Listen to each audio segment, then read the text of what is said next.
तुम्ही या चॅनलवर नवीन असाल तर सबस्क्राइब करा, तसेच लाईक आणि शेअर नक्की करा। पीडित चित्रा भोसलेंना उपोषणस्थळी खासदार निलेश लंके यांनी दिली भेट। झालेल्या सर्व घटनेचा खासदार निलेश लंके यांनी घेतला आढावा।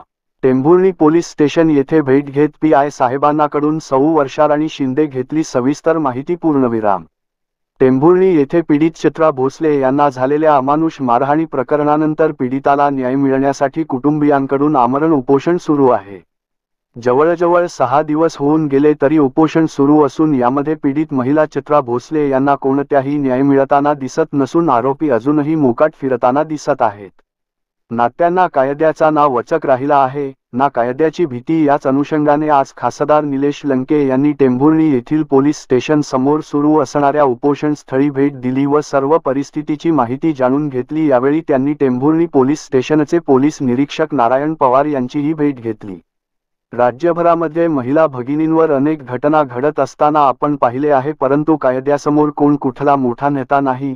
अगदी कायद्यातल्या जरी कोण असेल तर तो कायद्यासमोर मोठा नसतो। त्यामुळे महाराष्ट्रात कोणत्याही मायमाऊली भगिनींवर अन्याय अत्याचार होत असेल तर त्यांना न्याय मिळणे हे गरजेचे आहे।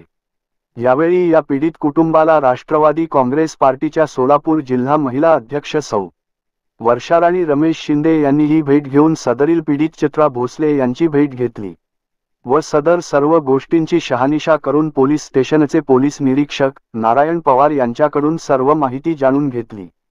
या पीडित भगिनीला वकील भोसले कुटुंबियांकडून अमानुषपणे मारहाण झाल्याचे दिसत आहे। ते दाखवू शकत नाही अशा जागी त्यांना मारहाण झाली। त्यामुळे ही बाब गंभीररित्या घेऊनच प्रशासन एक काम करावं आणि लवकर आरोपींना शिक्षा व्हावी, तरच या पीडित भगिनीला खरा न्याय मिळाला असा आम्ही समजू। म्हणूनच या पीडित भगिनीला न्याय मिळण्यासाठी आम्ही सर्वतोपरीने प्रयत्न करू अशा आश्वासन पीडित कुटुंबियांना खासदार निलेश लंके यांनी यावेळी दिले। या पद्धती उपोषणाला बसले जातं 6 दिवस काय म्हणजे तुम्ही आज आलात, काय परिस्थिती काही दिवसापूर्वी चित्रा भोसले नावाच्या आमच्या एका भगिनीला अमानुषपणे मारहाण झाली आणि त्या कुटुंबातील लोकांनी दीर आणि त्या जावा त्यांनी इतकं म्हणजे भयंकरपणे मारहाण ती महिला दाखवू शकत नाही अशा ठिकाणी मारहाण। त्यामध्ये एक वकील व्यवसायाने वकील असणारा एक व्यक्ती आहे। त्याबाबत आम्ही त्या उपोषण करताना आजचा 6वा दिवस आहे आणि संबंधित पोलीस स्टेशनचे पी.आय.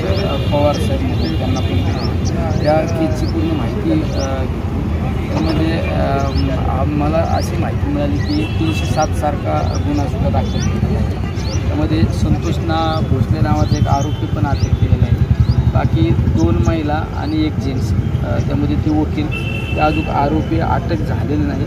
तर त्यांनी मला त्यांचा पोलीस डिपार्टमेंटने जो CDR काढलेला असतो की कोणाचा संपर्क झाला तो पण पाहिला। त्यांचा तपास चालू आहे आणि त्यांनी आता एक आश्वासित पण केलं की जरी उपोषण थांबलं तर आम्हाला इथून थोडं फ्री हँड मिळाल्यानंतर आम्ही जास्तीत जास्त ताकदीने ते आरोपी सापडवण्याचा प्रयत्न करू। आणि त्यांनासुद्धा मी सांगितलं की आपण जर ह्या भगिनीला न्याय देऊ शकतो तर निश्चित या परिसरातील अनेक भगिनी ज्या पडद्याआड आज पण रडतात त्या भगिनींना न्याय मिळेल। त्यामुळे आपण आपली बहीण या नात्याने लक्ष घाला अशी विनंती केली। उपोषण करताना सुद्धा सांगितलं की आता आपण पोलीस डिपार्टमेंटने जर लेखी दिलं आपण उपोषण थांबवा, कारण उपोषण करणारी जी भगिनी आहे ती 6 दिवस झालं पाणीसुद्धा पिलेली म्हणजे इतकं भयंकर